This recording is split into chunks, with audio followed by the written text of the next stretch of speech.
Well, like you, I'm here at the beginning of this century, and we're kind of trying to get by the toxic legacy of the past century, and we're kind of looking forward to the next. And I got my doubts. I dare say probably several of you got some doubts. Are we going to get there? How are we going to get there?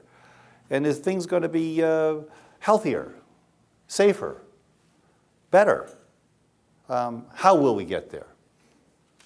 But you know, I know how troubling it was for Travolta when he was asked to play this part. I know he read the proffered script, and well, he jumped on one of his 6 jets and he flew off to Burbank, you know, and Burbank, they have the Dwarfs building. Remember those dwarfs? Well, they got them holding up this 70-foot tall building, a little menacing. Anyway, they're on the 7th floor. He just laid it out to the Disney folks. He says, I can't play this Schlichtmann. He's too greedy, too materialistic. They said, how about $20 million? Okay, I'll try. All I know is he made a hell of a lot more money playing me than I ever made playing me.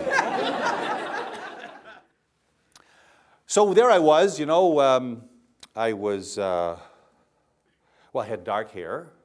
I still have my hair, which is all very good. I had dark hair and life was good. You see, I had all the things. You know, it was the 80s and we were really good at making things for people who like things, and I loved things. And I was, you know, I felt I was good at what I was doing. I was fresh out of school and full of drive and ambition. And, you know, I just chose the path of a personal injury lawyer. And I know that warms the cockles of your heart to hear that. Oh, personal injury lawyers, we love those. Yes. Every town should have 1 or 2 or 3 or a dozen. And I really enjoyed being a personal injury lawyer because, well, you got to master some science or engineering or some little aspect of life, technological life that I didn't know about. And, you know, if I mastered it and I gathered all the facts together, why, you know, I could win something for my client and something for myself. And life was good, you see, and I got things.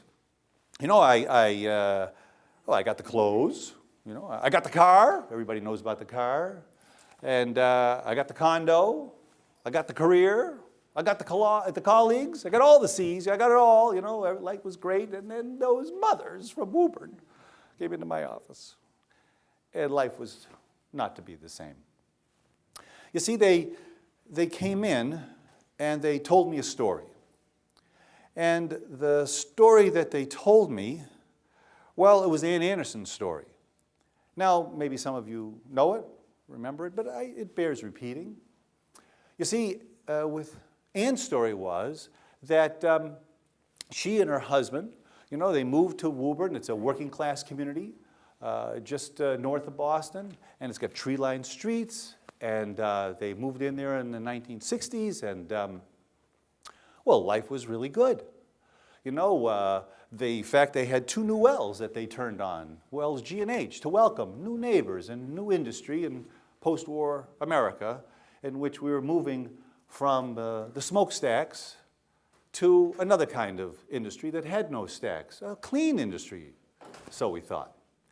And life was really great, and they were blessed with children. And Jimmy was the youngest. And then there was that time, it's February 1972, and it was a terrible day where, you know, the family had been just getting over the latest round of flu, but Jimmy, he wasn't getting better. And Ann became concerned, and so she took Jimmy to the local doc. He became very concerned, and they were sent down to the Mass General Hospital, where Ann learned to her horror that her son Jimmy had a disease that she had never heard of before, leukemia. Now, the nightmare of this diagnosis was soon replaced with this terrible nightmare of a roller coaster ride between remission, where the disease seemed to go away, and relapse. Up and down, up and down. And Ann would go to the waiting room while Jimmy would have his chemotherapy treatments. And she had never heard of this disease before, leukemia, but now, of course, this was a name she couldn't get out of her head. And it was in the waiting room that she was struck by something. You see, in that waiting room, while she was waiting for Jimmy to be treated, she saw another mother whose child was being treated, and this was a mother who she recognized in the neighborhood. And she saw another mother, and she recognized that mother from the supermarket. and another mother who she recognized from the church.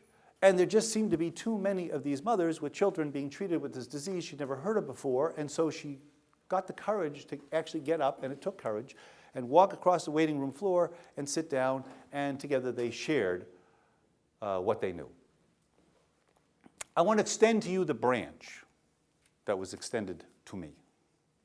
You see, as we sit here and look out and try to imagine the end of this century and what life will be like, whether there will be life, and what kind of life, for ourselves, for our children, and their children. When we do that, maybe we need to think about that fundamental metaphor that propels us, and maybe this time, after 200 years of the Industrial Revolution that is now being played out and leaving its devastated, devegetated zones, maybe this time we'll root ourselves in a metaphor taken from life, accept the teaching of life, the one that life offers us every day if we choose to accept it. When life is shared, life is given, so life can go on. And maybe, if we incorporate that idea, that principle of life all around us, maybe we, as humans, and we, as lawyers who wish also to be humans, maybe, if we employ that principle, we will help all of us to learn to live with each other on this earth together.